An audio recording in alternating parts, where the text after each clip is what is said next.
हमेशा से कहा जाता है कि मांगलिक लड़की की शादी में रुकावटें आती हैं, लेकिन असली सच कई ज्यादा डरावना है। मांगलिक लोगों के पीछे एक साया चलता है, एक साया जो बस सही वक्त का इंतजार करता है। आज की कहानी एक ऐसी लड़की की है जिसे पता चल गया था कि सूरज उगने से पहले जो करना है कर लो, क्योंकि उसकी बारी अब आ चुकी थी।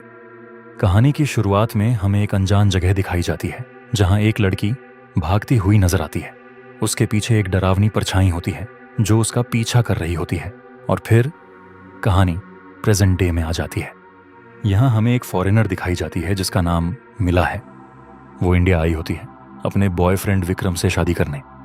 यह एक डेस्टिनेशन वेडिंग होती है। उसके साथ उसकी दोस्त आशा भी होती है जो उसे तैयार कर रही होती है। तैयार होते समय मिला आशा से पूछती है, उस इंडियन मैचमेकर ऐप के बारे में तुम्हें पता है जो बताता है कि तुम मांगलिक हो या नहीं? आशा पूछती है, मांगलिक क्या होता है? मीला समझाती है, मांगलिक मतलब ऐसा व्यक्ति जिस पर जन्म के समय ग्रहों का दोष होता है, और अगर कोई मांगलिक हो तो उसके बालिग होते ही एक शैतान उसका पीछा करने लगता है जब तक कि वो अपनी मोहब्बत से शादी ना कर ले। मीला हंसते हुए कहती है कि वो खुशकिस्मत है कि वो मांगलिक नहीं है, वरना विक्रम के घर वाले कभी इस शादी के लिए मानते ही नहीं। यह सुनकर आशा नर्वस हो जाती है। वो कहती है कि वो जरूर मांगलिक होगी क्योंकि वो बचपन से अनलकी रही है। मीला उसे कहती है कि वो ऐप से चेक कर ले।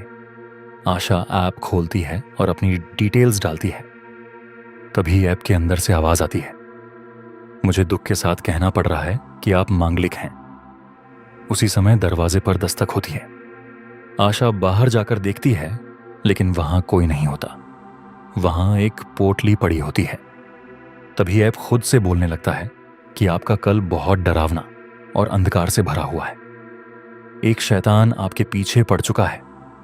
अगर आप बचना चाहती हैं तो सूरज निकलने से पहले आपको कुछ रस्में पूरी करनी होंगी। अगर आपने कोई भी रस्म अधूरी छोड़ी तो शैतान आपके और करीब आ जाएगा। आशा इस बात को इग्नोर करके ऐप बंद कर देती है। तभी दरवाजे पर फिर से दस्तक होती है।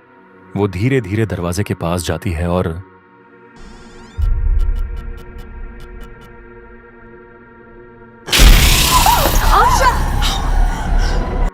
तभी ऐप की आवाज आती है, आपने पहली रस्म पूरी नहीं की। अब शैतान आपके पास आ चुका है। अगर बचना है तो बाकी सभी रस्में सुबह होने से पहले पूरी करनी होंगी। दूसरी रस्म के लिए आशा को वो पोटली लेकर घर से बाहर जाना पड़ता है। वो डरते हुए बाहर निकलती है।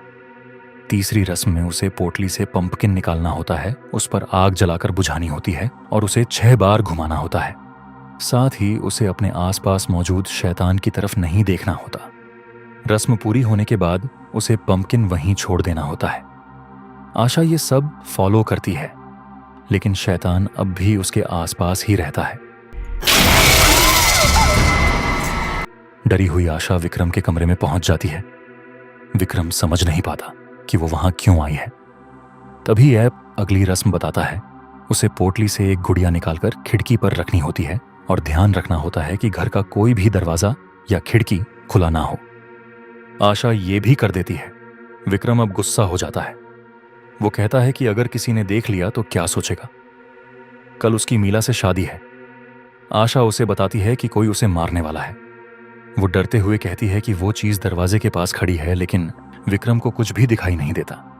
तभी ऐप आखिरी रस्म बताता है। आशा को विक्रम से शादी के लिए कहना होगा। आशा उससे अपनी जान बचाने के लिए शादी करने को कहती है, लेकिन विक्रम मना कर देता है क्योंकि वो मीला से प्यार करता है। तभी दरवाजे पर दस्तक होती है।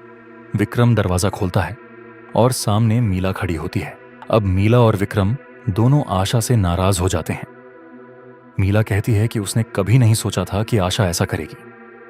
तभी ऐप आखिरी बार बोलता है, पोटली से आखिरी चीज निकालो। आशा उसे निकालती है और वो चीज होती है मीला की कटी हुई गर्दन। विक्रम शॉक्ड रह जाता है और सोचता है कि अगर मीला मर चुकी है तो उसके पीछे कौन खड़ा है। मीला! आशा कहती है कि अगर विक्रम ने उससे शादी नहीं की तो शैतान दोनों को मार देगा। आखिर में दिखाया जाता है कि डेस्टिनेशन वेडिंग मीला और विक्रम की थी, लेकिन शादी आशा और विक्रम की हो जाती है। क्या आशा सच में मांगलिक थी और मजबूरी में विक्रम से शादी की, या फिर वो पहले से ही विक्रम को चाहती थी और मीला को रास्ते से हटाने के लिए उसकी कातिल बन गई? आपको क्या लगता है, कमेंट में जरूर बताना। अगर आपको ऐसी ही शॉर्ट क्रीपी स्टोरीज पसंद हैं तो वीडियो को लाइक और चैनल को सब्सक्राइब करना मत भूलना, क्योंकि कुछ कहानियां छोटी तो हैं लेकिन इग्नोर करने लायक बिल्कुल नहीं है।